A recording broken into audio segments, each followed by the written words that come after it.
Class में आप सबका एक बार फिर से बहुत स्वागत है।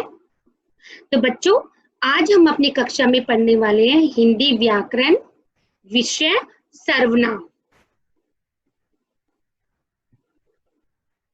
सर्वनाम बच्चों, आज हम पढ़ेंगे सर्वनाम किसे कहते हैं, हम सर्वनाम शब्दों की पहचान कैसे करें और सर्वनाम के एक वचन और बहुवचन रूप कैसे हम पहचान सकते हैं, कैसे हम बना सकते हैं। तो बच्चों चलिए शुरू करते हैं।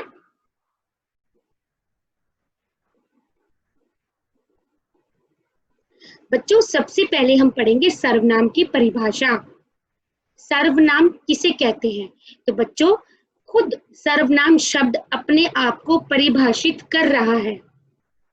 कैसे? देखिए मैं भी आपको बताती हूँ, क्योंकि सर्वनाम शब्द में ही इसी की परिभाषा छिपी हुई है। सर्वनाम यानी सबका नाम।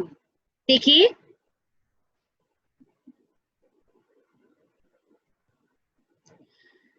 संज्ञा के स्थान पर इस्तेमाल किए जाने वाले शब्दों को सर्वनाम कहते हैं।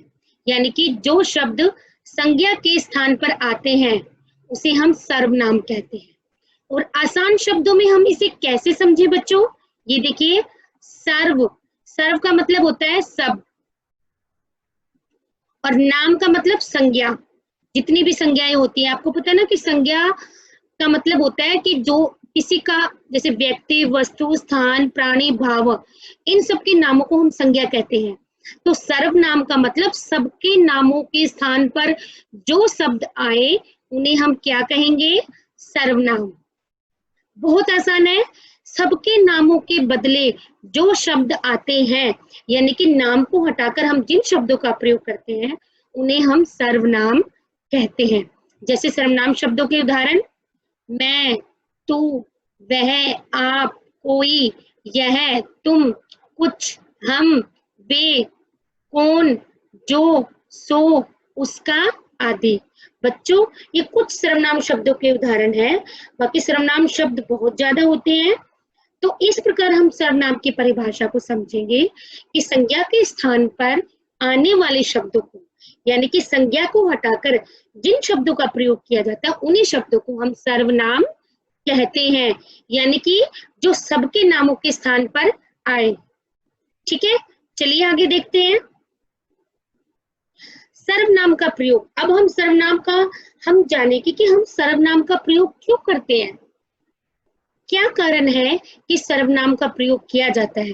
तो बच्चों देखिए, सर्वनाम शब्दों का प्रयोग भाषा के सौंदर्य को बढ़ाने के लिए किया जाता है। सौंदर्य का मतलब सुंदरता। सर्वनाम का प्रयोग हम क्यों करते हैं बच्चों? तो भाषा के सौंदर्य को बढ़ाने के लिए, उसकी सुंदरता को बढ़ाने के लिए, भाषा को रुचिकर बनाने के लिए, इंटरेस्टिंग बनाने के लिए हम सर्वनाम शब्दों का प्रयोग करते हैं। कैसे? आइए इसे एक उदाहरण से समझिए बच्चों। जैसे नीचे दिए गए वाक्य देखो, राम कक्षा 4 का छात्र है। राम कक्षा का मॉनिटर है। राम ने सारा सामान बांध लिया है और राम, श्याम, मोहन कल खेलेंगे। अब यहाँ पे देखो बच्चों, हम वाक्य में बार बार राम को ही रिपीट कर रहे हैं। एक ही नाम को बार बार बोलना सुनने वाले के लिए भी और बोलने वाले के लिए दोनों को अटपटा सा लगता है। इससे हमारी भाषा का जो सौंदर्य है वो खत्म होता जाता है। तो और हमें सर्वनाम शब्दों का प्रयोग भाषा की सुंदरता को बढ़ाने के लिए करते हैं। तो अब हम कैसे सर्वनाम शब्दों का प्रयोग करें कि ये वाक्य बोलने में भी सरल हो और सुनने में भी अच्छे लगे। तो देखो बच्चों, हम कैसे सर्वनाम शब्दों का प्रयोग करेंगे, ये देखिए आप। सबसे पहले वाक्य में हम राम शब्द को पढ़ेंगे कि राम कक्षा 4 का छात्र है, लेकिन दूसरे वाक्यों में हम सर्वनाम शब्दों का प्रयोग करेंगे। कैसे? देखिए, वह कक्षा का मॉनिटर है।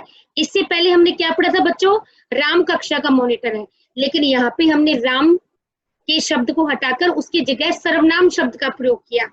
जैसे वह कक्षा का मॉनिटर है, उसने सारा सामान बांध लिया है, हम कल खेलेंगे। तो देखिए बार बार नाम आ रहा था, तो वाक्य बोलने में भी और सुनने में भी अजीब लग रहा था, अटपटा सा लग रहा था। लेकिन अब चूंकि हमने सर्वनाम शब्दों का प्रयोग किया है, तो वाक्य बोलने में अच्छे लग रहे हैं, सुंदर लग रहे हैं। तो इसी तरह भाषा की सुंदरता बढ़ाने के लिए हम सर्वनाम शब्दों का प्रयोग करते हैं। ठीक है, आगे देखो बच्चों, हिंदी में मुख्य रूप से 3 तरह के सर्वनाम होते हैं जो हम अपने लिए, दूसरों के लिए और किसी और के लिए प्रयोग करते हैं। कौन से होते हैं बच्चों? वो देखो, मैं, तुम, वह। अब हम ये देखेंगे कि इन सर्वनाम शब्दों का प्रयोग हम कैसे करते हैं। ये देखिए, अपने लिए यानी कि बोलने वाला, या जैसे अभी मैं बोल रही हूँ, तो मैं अपने लिए किस सर्वनाम शब्द का प्रयोग करूंगी? तो बच्चों यहाँ पे हम पढ़ेंगे, अपने लिए मैं सर्वनाम का प्रयोग किया जाता है।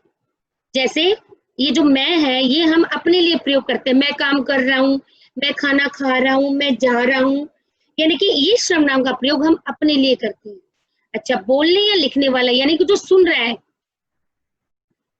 तुम शब्द का प्रयोग किसका करेगा? दूसरे के लिए, जो सुन रहा है, सर्वनाम का प्रयोग होता है। और तीसरे व्यक्ति के लिए बच्चों यह या वह शब्द का प्रयोग किया जाता है। तीसरे व्यक्ति के लिए जो यहाँ पे नहीं है लेकिन हम उसकी बात कर रहे हैं, तो उसके लिए हम किस सर्वनाम का प्रयोग करेंगे? यह। तो बच्चों, मैं, तुम, यह, ये हम इन सर्वनाम शब्दों का प्रयोग करते हैं। मैं अपने लिए, तुम सामने वाले के लिए जो सुन रहा है, और यह शब्द किसी तीसरे व्यक्ति के लिए। ठीक है। अच्छा, उसके बाद बच्चों हम सर्वनाम शब्द का प्रयोग और कहाँ करते हैं? कौन कौन से सर्वनाम शब्द प्रयोग कहाँ प्रयोग होते हैं? तो बच्चों देखिए, हमारा जो अगला पॉइंट है, किसी निश्चित व्यक्ति या निश्चित वस्तु के लिए जो हम सर्वनाम प्रयोग करते हैं वो है यह और वह। निश्चित का मतलब जिसके बारे में हम श्योर होते हैं। जैसे यह व्यक्ति कल हमारे घर आया था, यह मेरी पुस्तक है, वह मेरा घर है। तो यहाँ पे हम निश्चित है, हम श्योर है कि यह चीज मेरी है, ये स्कूल मेरा है। जहाँ पे कोई डाउट नहीं होता, वहां पे हम यह और वह इन सर्वनाम शब्दों का प्रयोग करते हैं। और हम कहाँ पे कौन से सर्वनाम शब्दों का प्रयोग करते हैं? देखिए, अभी कुछ देर पहले मैंने अभी वाक्य पढ़ा था निश्चित व्यक्ति और वस्तु के लिए। अब हम पढ़ेंगे अनिश्चित, यानी जिसके बारे में हमें पता नहीं होता है, उसके लिए हम किन सर्वनाम शब्दों का प्रयोग करेंगे? ये देखिए, कोई, कुछ।